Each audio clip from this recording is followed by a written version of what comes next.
Well, good morning, everybody. How are we doing? This is Jeremiah, and we have a really amazing webinar. This is going to be fun on AI generated art, concept art. AI has been quite the buzz lately, and very much rightfully so. It is absolutely transformative. And I know some of the buzz has been, oh, it's going to replace jobs and whatnot. And I mean, well, we'll see. But I would just offer, having worked with computers for, I mean, since I was 6 years old, this is the first time it's truly felt that computers are actually working for you. It's pretty amazing that, everything has been your having to type in exactly the correct, command. If you get one character wrong, then it doesn't work. That's the frustration level of computers, right? I mean, I think we can all agree, and suddenly AI language interpretation is really opening it up. We've been doing things like just taking tech support requests that people email into us and feeding that straight in to an AI image or AI language processing model, and it finds the correct answer in our own documentation. But does that mean we're going to fire our tech support people? No, it means it's going to make their job easier.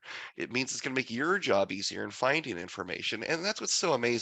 And so, for the first in our little series of AI webinars, we thought we would start with this one because it really does have a lot of potential. And we already have a couple others that we are cooking up to follow along with. Before I blab too much, very quick housekeeping items. This is being recorded, so you're going to be able to show it off to anyone else who missed it, and you'll be able to watch it again and again because this has got some incredible, incredible content in it.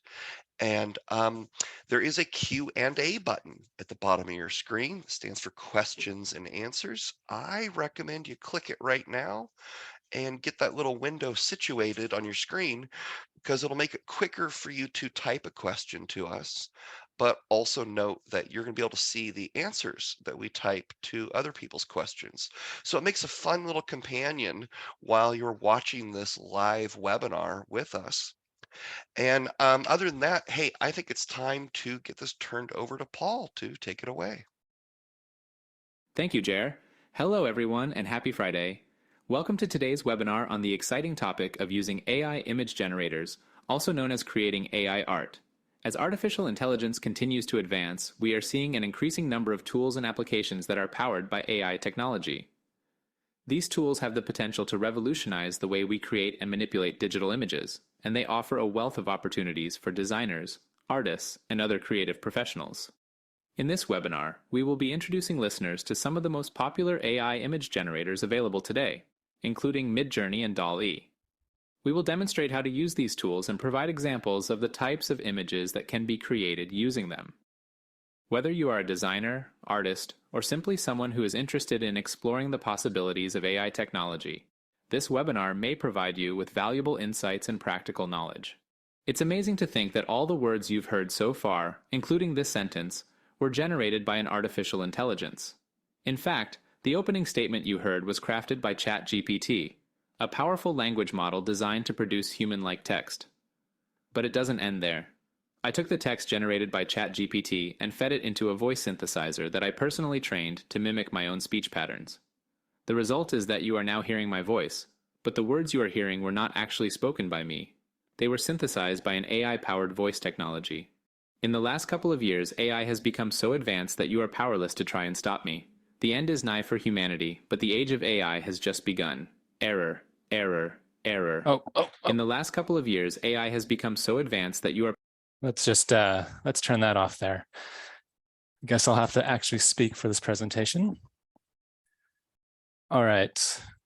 Hello, everyone. My name is Paul. For the last month or so, I've been researching and using AI image generators to try and get a grasp on using them effectively and also trying to figure out how they can be used as tools to help with design. And even though I feel like I've only just scratched the surface of the potential uses for AI art, I'm here today to share some of my experiences and hopefully help guide you on how you can also access and use these tools. Now, this is just going to be an overview of some of the tools available, and hopefully in the near future, we can really dive into some possible workflows in incorporating AI images into the design process. For now, we're just going to take a look at generating and editing images that could be used for influencing conceptual design.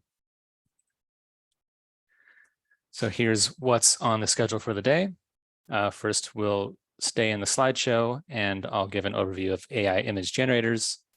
I'm going to try to describe what exactly an AI image generator is, how it works, and then explore some options that are available for generating these images, and then how you can access these tools. Then we're going to go away from the slideshow, and I'm going to open up Midjourney and show you some of the tools that you can use for Midjourney, and then also DALL-E, specifically DALL-E 2, for generating and editing images. So first up, what is AI art or an AI image? AI images are created using machine learning algorithms, also known as artificial intelligence. These are used to produce unique images. And what we're looking at today is text-to-image AI art generator. So a text-to-image AI image generators are one type of AI art. And with this technology, users can simply type in keywords, and the AI will spit out an image based on that description. So if you look at the image on the right, this was created in Midjourney, and I just entered in the prompt, create an illustrative landscape design, courtyard, trees, plants, flagstone pavers, and water feature. And that's what it gave me. So how does this work? You have to train the AI model to create these images. And training an AI model requires vast amounts of data, and also inputting millions or even billions of images that are accompanied by descriptions of what those images contain. And then the AI uses this data to make associations between the description and the images, so that when the user, go in and give a description, the AI produces a unique interpretation by referencing these associated images. So while there are a lot of options out there for AI image generation, I found these three to be the sort of top dogs in the game. And so we're going to take a look at these. The first one is going to be Midjourney, and then DALL-E 2, and then Stable Diffusion. So Midjourney is still pretty new. In fact, it's still in beta, and it was released last year in July. The rendering that is done is actually done through cloud services, so you don't actually have to have a beefy computer to generate these images. It does not have a first-party standalone interface yet. Instead, you can only access Midjourney through Discord, and Discord is a free communications app. And from my experience, this has been the best for producing high-quality images without having to be too precise on the parameters or the descriptions that you input. So when Midjourney released version 1, that was last year in July, they have been producing new versions every couple of months, and the quality of the image output has improved drastically. So on the right here, you can see the top is the description that I put into Midjourney. It's a modern house with a mountain view, yada, yada, yada. And when I put that into version 1, I got that image here, which is fine. And then less than a year later, version 5 came out in March. I entered the same description into version 5, and I got this image, which, as you can see, has a much higher fidelity to it, much more quality, better lighting, and actually kind of looks like a real photo almost. So briefly, how can you access Midjourney? Because there is no standalone interface yet, you have to do it through Discord, and that requires you to first set up a Discord profile. Then you need to set up a Midjourney profile. And just up until recently, Midjourney did offer a free trial where you had a certain amount of credits that you can use, or a certain amount of image generations. That has been taken away, I think, just due to the high volume of people who use Midjourney now. If you look down here, there's over 14 million members that use Midjourney. And at the time of the screenshot, there was 1.5 million people using it at that time. So it is a tiered subscription. So there's various options for signing up to Midjourney, but you do have to pay for it. And if you want more specific instructions on how to set it up, just Google how to sign up for Midjourney, and there are plenty of articles that go through every step in detail. But what can you do with Midjourney? So first off, you have text to image generation, which is done by typing /imagine and then space, and it'll open up this prompt box, and you can just type in whatever you want. Now, there are filters for language that might produce images that are offensive or inappropriate. So certain words you cannot put in, but for the most part, you can enter in anything you want, and it's going to give you images based on what you put in. And then once you put in that first prompt, it'll actually spit out 4 different versions of how it interpreted that description. And you can choose from one of those 4 images and either upscale so you have a much higher quality of the image, or you can choose to produce more variations. And you can even click on one of the images and produce 4 variations based on that one image. So you can, as you go through renditions of variations, you can start to narrow down the look that you're going for. So here on the right, we have Keanu Reeves wearing a pink bunny suit. This is what Midjourney gave me on my first try with that prompt.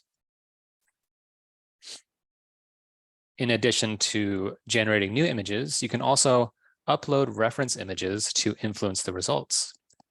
So here I've uploaded and uploaded this photo, which is a grassy area in San Francisco. And I added the description: the open space has an urban plaza with a water fountain, tree shrubs, people walking, sitting, children playing. And here is one of the results that Midjourney spat out. And so you can see it kind of took the style of the architecture, and it recognized that and produced new buildings, but then it also input that urban and park plaza landscape there. Additionally, you can blend images together.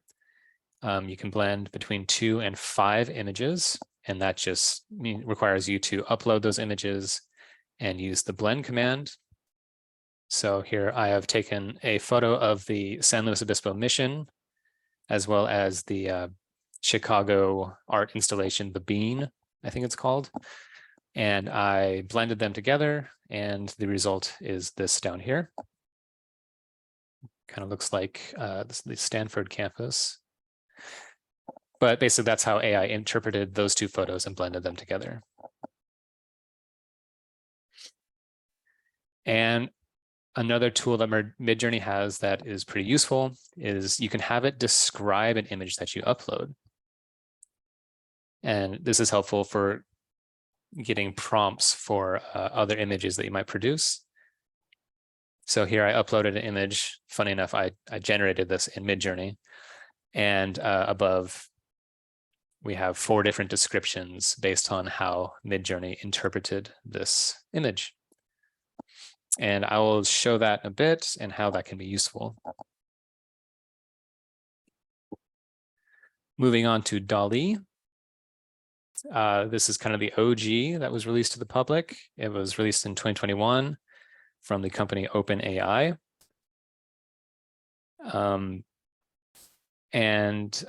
Recently, September 2022, they released DALL-E 2, which is supposedly more advanced. And this also outsources the rendering to a GPU farm, so you don't have to have a big graphics processor to come up with these images. And there are various applications available for utilizing DALL-E. So how can you access DALL-E? Because The API has been released to the public. There are many developers who are using it in their applications, and it seems like more and more are coming each day. But here are some popular ones. First off, we have Bing Image Creator. Since Microsoft has been investing pretty heavily in OpenAI and DALL-E, they are using this generator here through Bing, and it's a free way to get access to DALL-E and generate your own images. What we're going to be looking at today is DALL-E 2, which is on the OpenAI website. This has a free trial, but then you have to buy credits for additional image generation. And what can you do with DALL-E? So just like with Midjourney, you can do the text to image generation.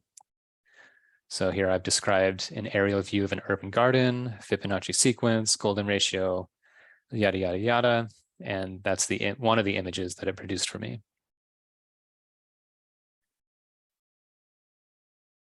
But where I think DALL-E really shines is actually editing existing images. So one way that you can edit images is, well, first you got to upload the image, but then you can do in-painting, which is the ability of DALL-E to fill in missing parts of an image based on contextual information. So the image on the right here was actually made in Midjourney. And I think the prompt was a landscape architect working on a computer in a garden or something like that. So pretty photorealistic image there, but let's say now I want to edit it. So maybe I want to take out this lamp that's on the desk. So what I've done in DALL-E is I've actually taken the eraser tool and I've masked out that lamp. And I've entered in a description, sort of just telling the AI what the image is of. So I probably just copied that prompt that I put into Midjourney and pasted it into DALL-E. And I let it generate. And it pretty successfully removed that lamp and filled in the background. It did do something kind of funny with his hand. I don't know, maybe it looks like he's holding a pencil, but it also added more fingers or something. But other than that, it's a pretty good way to remove objects from images. In addition to in-painting, you have out-painting, which is the ability of DALL-E to generate images that go beyond the boundaries of the prompt. So we're taking that same image and we're actually adding some more, let's say we're adding to the canvas. So we want the AI to generate this area with the gray and white squares. And it did a pretty darn good job at that. You know, it matched the desk, it matched the amount of blur due to the shallow depth of field. It got the pattern of this, I don't know if it's like corrugated steel siding or what that is, but it did a pretty good job of filling in that extra space.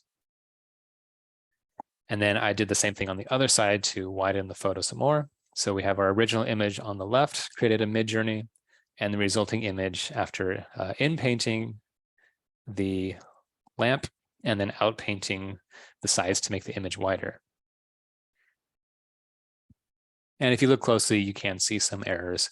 I mean, it looks like this is the back of his chair probably, and AI interpreted that as maybe part of his desk. So he has kind of like an L-shaped desk. But you can create multiple generations and narrow down it, what the results are. And then the last one that I wanted to mention because it is a big player as well, but I'm not going to be showing it today, and I'll explain why in just a little bit. But there's Stable Diffusion, which is developed by Stability AI and released last year as well.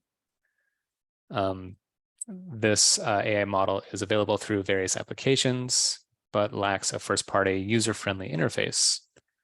It is, however, seemingly very versatile in application, and it is free to use. So here are a couple options for accessing Stable Diffusion. You have the web-based interface here, which is on huggingface.co, and it's called Stable Diffusion V1 through 5 demo. And sort of like Bing Image Creator, it's a very simple way to generate images through that AI model. But where I've seen a lot of potential and unfortunately haven't been able to fully test and dive into is interfaces like automatic 1111, which is a popular advanced graphical user interface for Stable Diffusion. The setting it up is somewhat technical, but there are a lot of online resources and guides for how you set it up. And you can set it up to either use your computer's onboard GPU, or you can outsource to a resource like Google Colab to have the rendering done not on your computer.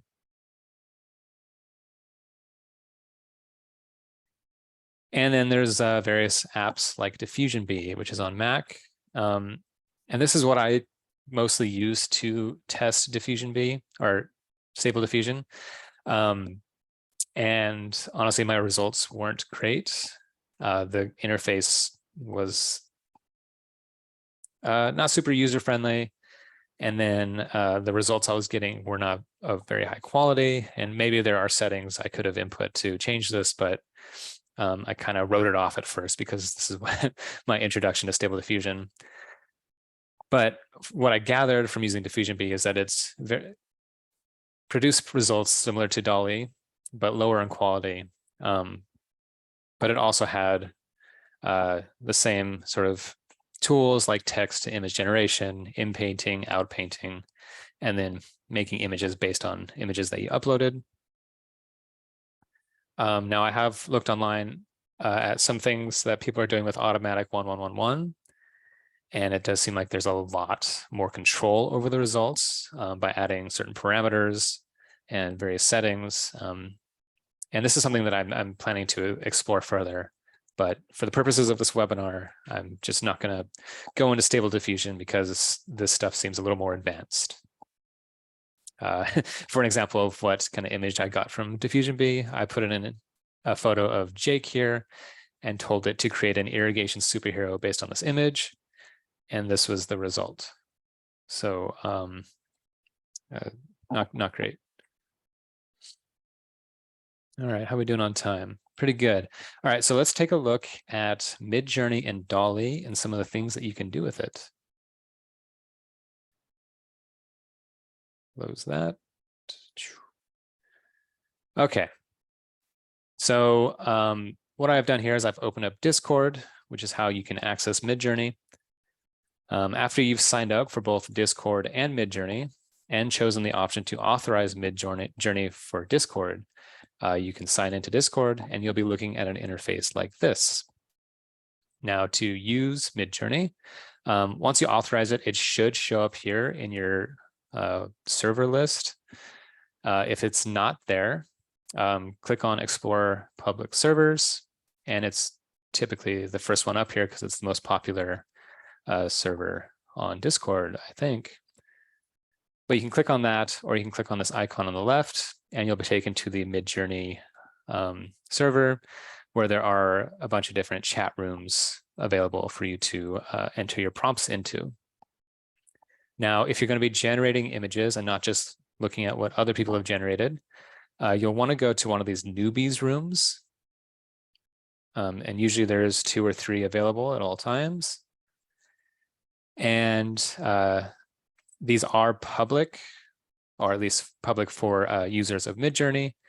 And so basically anything that anybody is generating is going to show up here in these rooms, but you can go down to your prompt here and start, typing in your image description and get that going. However, I recommend, so you don't have to continuously sift through all of these user-generated images.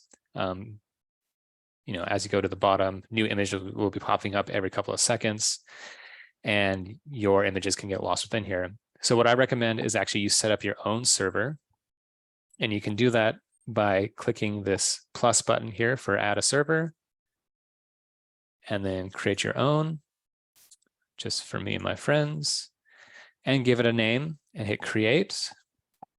And then it'll show up right here. And then in any of these chat rooms here, there should be the image results come from the Midjourney bot. Click on this Midjourney bot. That's just a left click, and then click Add to Server, and then select your server and click Continue. And what that'll do is it'll actually add the bot to your personal server.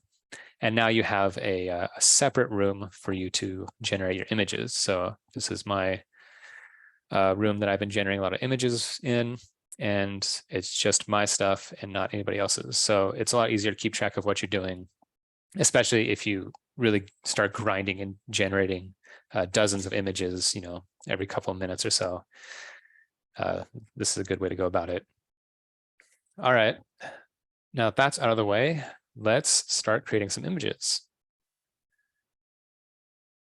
So first off, the way you can generate an image is you got to go down to this command line, I want to say, but message box. And first hit that slash button. And if you hit that without clicking anything or typing any letters, you can see what prompts or commands are available through this Midjourney bot. I'm just scrolling with my mouse wheel. And so there's a lot of different things you can use. And I'm not going to go into many of these, but probably the most important one is imagine. So you can either click on it here, or you can just type imagine and press space. And now you can enter in your prompt for your image. So let's give it a prompt. Let's just say, high quality photo of a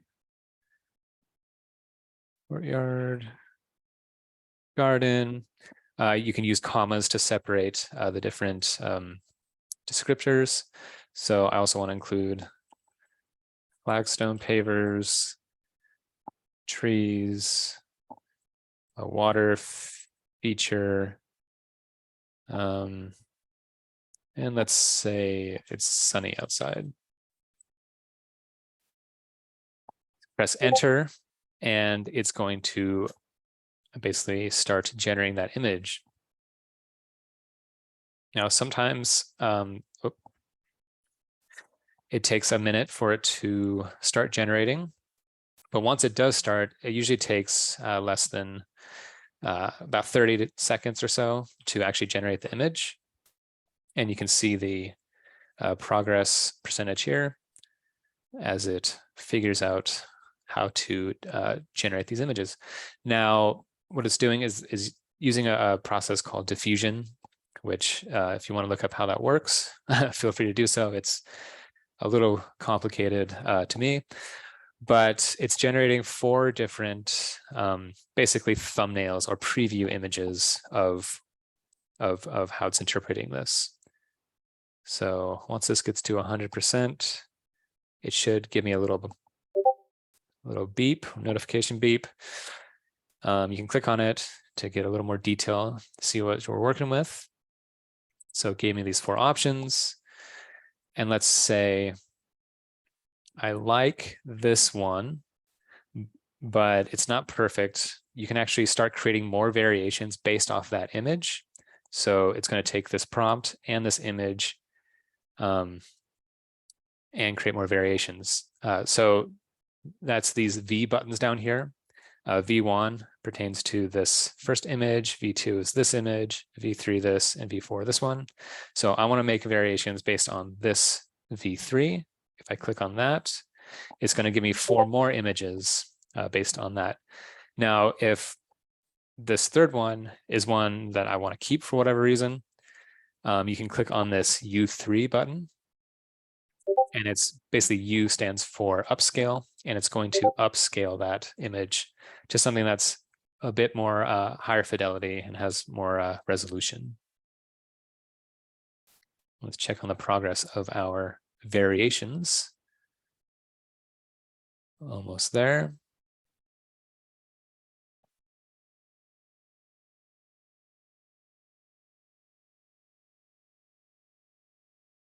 There we go.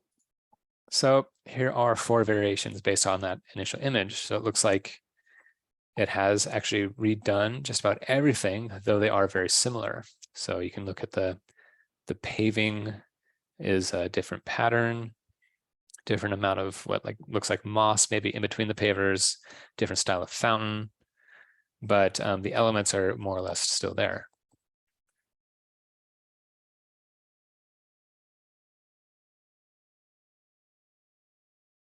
So when you're entering your keywords for the description, basically from my experience, it seems like you can pretty much put in any description you want.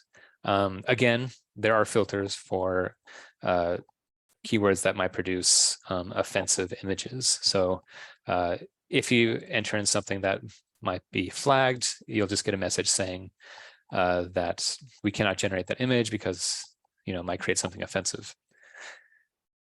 But some ideas for keywords is the object that you want to show, but also you can describe say if you're doing a photo, what type of camera lens it's using.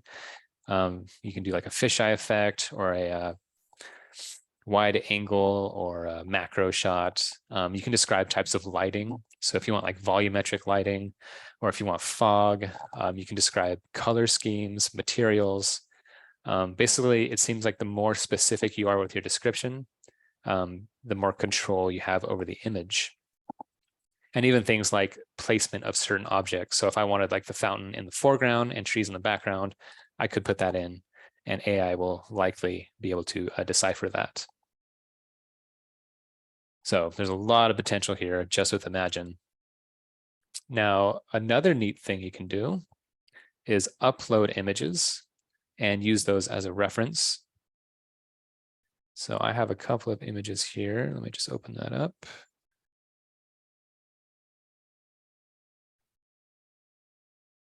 And let's do this one. So what I'm doing is I'm just taking an image on my computer and I'm dragging and dropping it right here and press enter to upload it.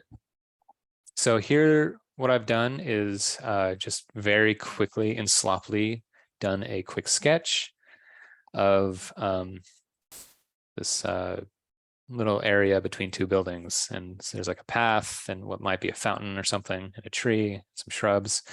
So just a very, very, very quick sketch. And so I want to see if I can turn that into a better realized rendered graphic. So to use images as references, you have to first upload it like I did. And then what you'll want to do is click on it, and you can either open it in browser or right click on this and choose copy image address. Basically, you want to have this URL of the image. And I'm going to go down here into the message box. I'm going to once again type imagine space. Make sure you get that prompt in there. And then I'm going to use a Control V or Command V to paste that URL for that image. I'm not sure. I read online that removing this image height and width bit here is important, but I haven't seen that really influence my results. But basically, you want to paste in that URL. And then beyond that, make sure you put a comma and a space. And now you can put in a description of what this is. So I already wrote this out. And my description is going to be a high quality photo of a courtyard garden, photorealism, sunny day, similar to what I put in up here. So once I have my image URL and the description in, press enter. And when you're using images as references, I've noticed it can take a bit longer to first, I guess it has to diagnose or decipher like what's going on in the image. And maybe that's why it takes a little bit longer to get started. Oh, that's not too bad.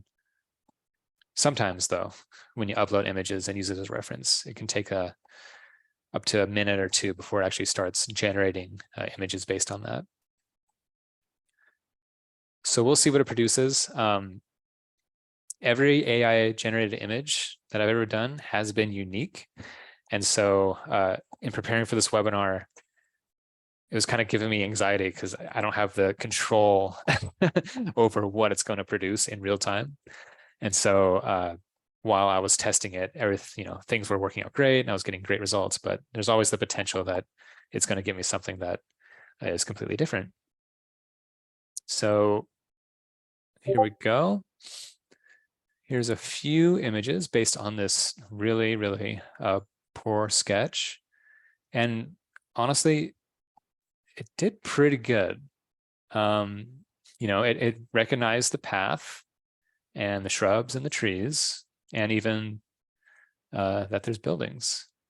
It did give it kind of a hand-drawn watercolor mixed with like 3D rendered art style, which is kind of interesting, especially since I did a high-quality photo as a prompt.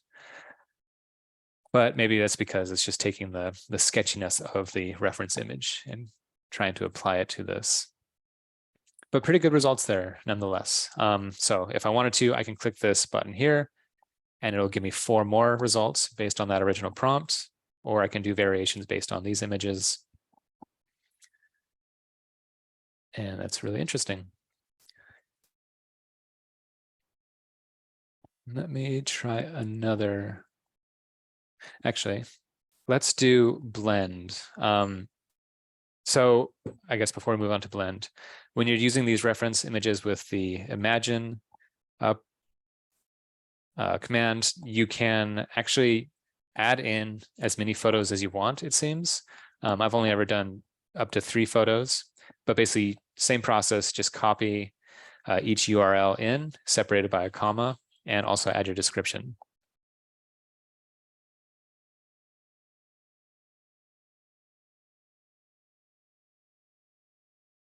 So let's see how blend works. So to use blend, do that slash again, type in blend, and it's going to give you this, basically you can drag and drop images that you already have into here. So I'm going to pull in first this image, which is what I showed in the slideshow of that grassy area in San Francisco. And then also an image of an urban park area that I found just on Google image search.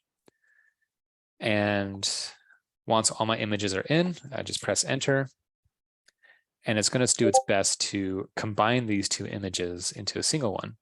So I can see this being useful for this kind of application. So you have a landscape design style that you want, but you want to apply it to a space. You can take photos of your site before it's built, or maybe photos of areas around the site for context, and then also the landscape design style of a photo or drawing of it, and use blend to blend them together and see how AI would interpret the connection of those 2 things.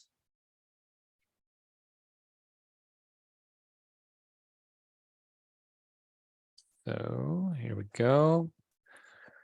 And of course, while each of your images are rendering, you can continue to put in more prompts and get more results. I think just for clarity's sake, I'm not going to do that. But when I really start grinding, I'll start entering prompts and making variations and upscaling images, and I'll have like 6 going at a time, just trying to get out as much content as possible.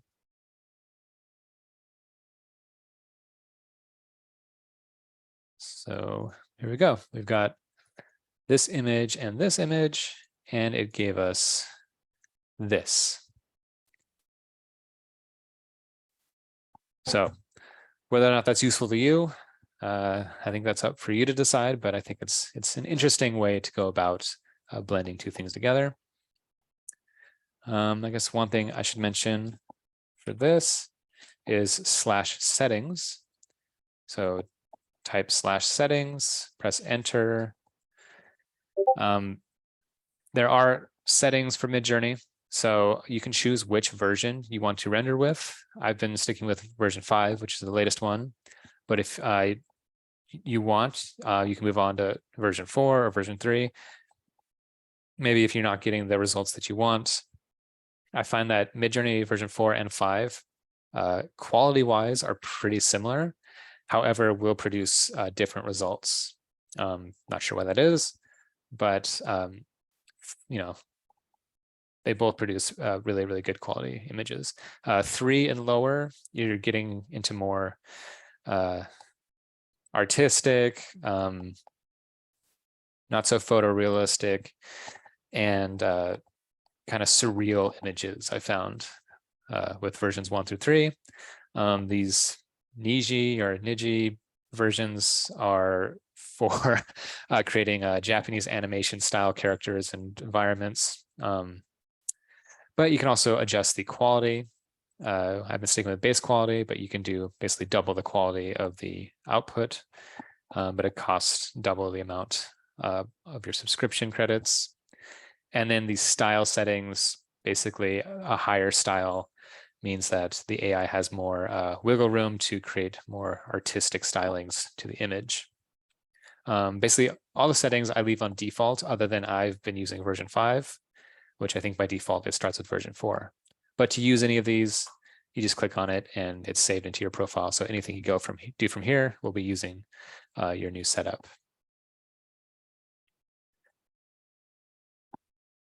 All right. Yeah, I'm going to skip one of the things I was going to do, but I basically already covered it. I just want to show real quick, describe. And yeah, we can use this image. So I'm going to, oh, just kidding. Let's type /describe and press enter.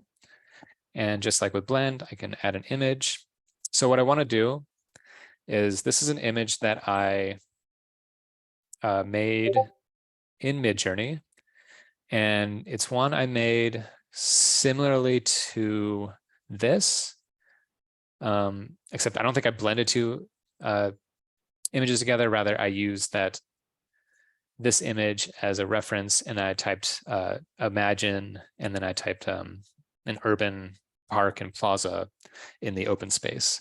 And so it gave me this image. Now I put it in to describe, and it gives me 4 different descriptions of that image, which is good. So maybe you find an image online that you like, but you're having trouble describing the style of the image. You can then copy that description and create more images based on that. Maybe do that in addition to adding in reference images, maybe of your site for context, and it'll give you new results. But that's basically what I wanted to show in Midjourney. Let's go over to DALL-E 2 and show some of the cool editing tools. So here we are in DALL-E 2. You do need to sign up for this, but this is what it looks like. And just like with Midjourney, you can put in a description of an image. I already have one here. I'm just going to paste it in and let it generate. It will generate, I think, also 4 images at a time. Just like that. So wildly different results than what Midjourney produced, but honestly, these are not that bad. I've had very mixed results with DALL-E. Sometimes you put in a prompt and you get something pretty goofy. I was trying to do landscape plans from bird's eye view, and give me these kind of cartoonish representations there. But for these photorealistic ones, pretty good and interesting. So you can do the text to image generation with DALL-E, and that's fine. What I wanted to show, where I think DALL-E really shines, is actually editing images. So let's go back to here and click on this upload an image button. Oh, should have cleaned this up. Demo images. So here's that image that I put into Midjourney just a few moments ago.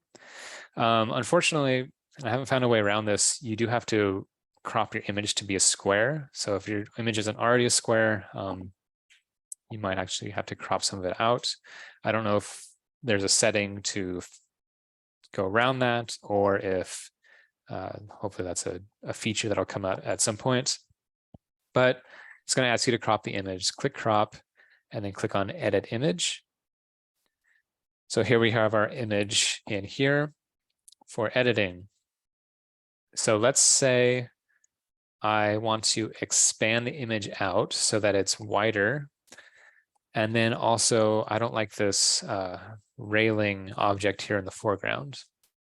So let's first remove that object in the foreground. You have a few tools here. Select, pan, erase, and add generation frame. I'm going to use the eraser tool over here on the right. You can adjust the size of your eraser. And I'm just going to go through and remove that railing entirely. And before I can generate anything, I also have to provide a description of what's going on in here for context. So that's where this Midjourney description comes in handy. I can take one of these descriptions, do a copy, paste it into here. And this part's already erased, so I click generate. And basically what it's going to do is it's going to fill in these pixels that I have removed based on that description. I'm not sure what pet core is. Sometimes descriptions are a little odd. So let's see how it interprets it.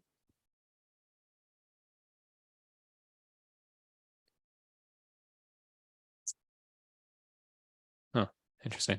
All right, well, it gave me 3 versions. That guy. And you can basically scroll through the different options and pick the one you like the most. Let's stick with that one. So it's removed the railing, it's added in some more of this, what looks like fountain grass, and extended the curb out, matched the shadow. Pretty good job, DALL-E. Now, I also want to expand out the edges so that it's a wider, either 3:4, maybe 16:9 aspect ratio image. I can click on edit again. And instead of using the eraser tool, I want to use add generation frame. And so now I just basically click anywhere that I want to expand the canvas out to. So I'm just going to widen it up a little bit on the right side. I'm going to remove pet core because that's odd. And click generate. And once again, it's going to use this description and the image as context to generate imagery here. I don't know if you can see it, but there's a little progress loading bar at the bottom. And when it's done, it gives you, again, 4 results. So here's one result, and click these arrows to cycle through them. That's pretty good. It's also pretty good. It's pretty good. I like that second one the most. But you can cycle through. And when you choose the look you want, click accept. And now if I want to widen it to the other side, I just move that generation frame over. The description remains, so I can click generate.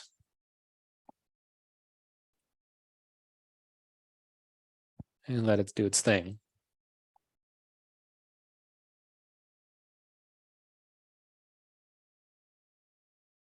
And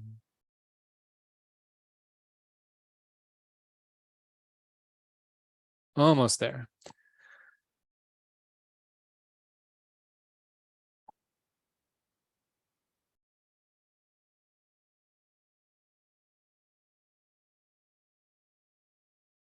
It might hang up. I did have this issue yesterday where it got to about that much progress and then just kind of stopped. So hopefully it's going to complete this time. Oh, there we go. All right. So once again, we have options. I can click through these different options and choose the one I like the best. And when you're done, if you click on this and it'll export out a PNG image file for you to use.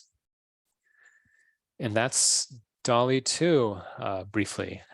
Of course, I'm sure there's a lot more going on with DALL-E that I either haven't found out yet or didn't make it to this presentation, but really cool. I really like generating images in Midjourney just because the quality just seems so great. And then using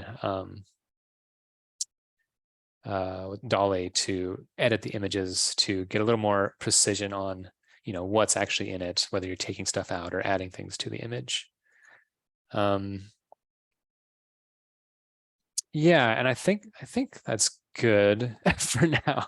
Of course, eventually we'll be doing hopefully more webinars on this where we take deeper dives into workflows using AI generated art. So I just wanted to close out with a couple of items here. So right now, AI art or AI generated images, there's no copyright law concerning them, so they can't be copyrighted.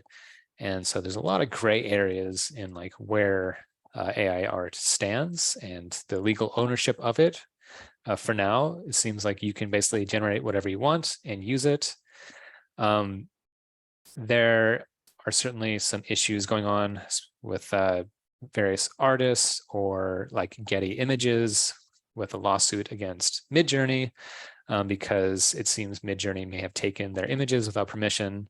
So those millions or billions of images that these models are using as reference were probably just pulled off the internet without any contact with the companies that have legal ownership of them. So it's there's a lot of gray area concerning it, but right now it seems you can use them and the images without any sort of hesitation. But there are some things, even though the images produced for landscape design or even in doing it with art, they don't always make sense. They're an AI interpretation. And so if you look at this landscape design here, it's not something that you'd probably see built in the real world. It's got some funky elements going on. But I do think there are valuable things that you can pull away from this, especially in the conceptual phase. And I found that AI produced images are great for coming up with color schemes, forms, and just generating new ideas that maybe you hadn't thought of already. So something I like about this is this kind of cool gray and like French gray, almost golden paving duality here. And then maybe like the forms of these planters is pretty neat. But if you are using it, focus on the elements that suit your environment and incorporate them into something that's actually practical. AI images have significantly improved. I mean, they've only been available to the public for a couple of years now, and the increase in quality and what you can do with them has exponentially grown, and I imagine it will continue to do so. And hopefully these user interfaces will become more intuitive. And the future of AI art is uncertain due to potential regulations brought on by ethics disputes and lawsuits. So the burning question that I had when I first started using AI generated images in October, is this the death of art and creativity? Are designers about to lose their jobs to AI? And from what I've found so far, AI is not yet advanced enough to replace human creativity and ingenuity. The artists and the creative minds are still needed to guide and direct the AI if they choose to use it. And human understanding, problem-solving skills, applying AI-generated objects to reality is still going to need to be done by humans and their problem-solving skills. And it is unlikely that AI will completely replace human creativity for the foreseeable future. So if there are any questions, we have a few minutes that I can address those now.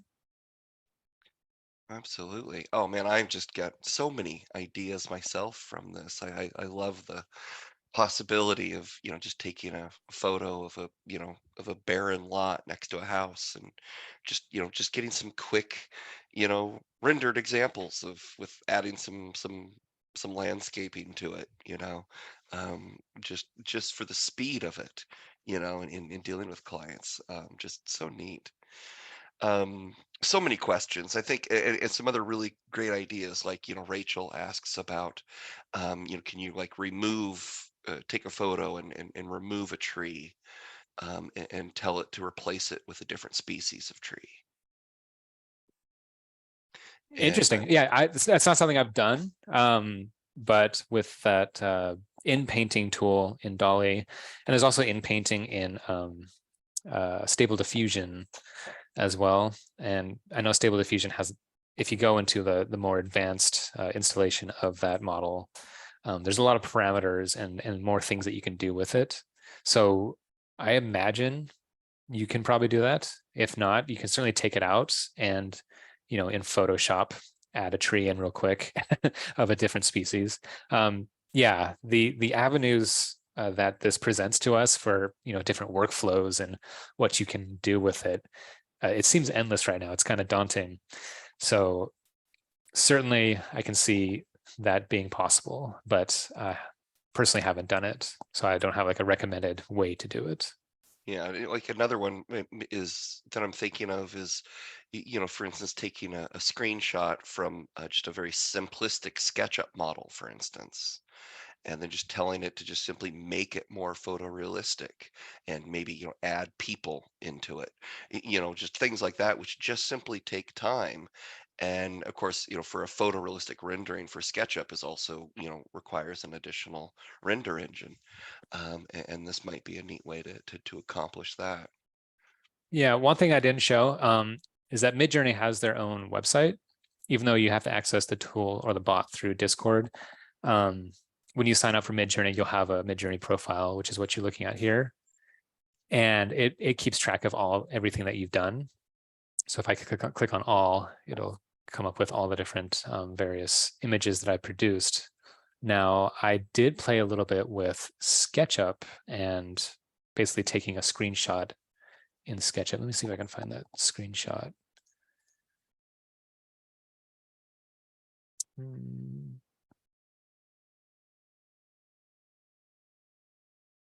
Oh, I have a lot of screenshots on my desktop. Maybe I don't have it still.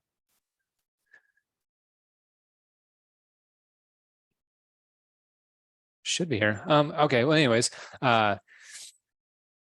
so you know that if you've ever seen us use SketchUp, what's going on? We have that base plan that we always kind of use, and there's a circular courtyard. And so I basically just took a screenshot of that as I put the character on the ground, and it gave me, there we go, different renditions of it. I didn't have complete control over how it interpreted it, so it added stuff like an arbor and some funny things. So as of now, I have not found a workflow for basically taking an image from SketchUp and getting like precise results, but it captures sort of the feel of it and some of the elements. So, I mean, there were site furnishings in there. There was a wall with similarly colored plants, and it gave you a more rendered look than the basic SketchUp lines and models.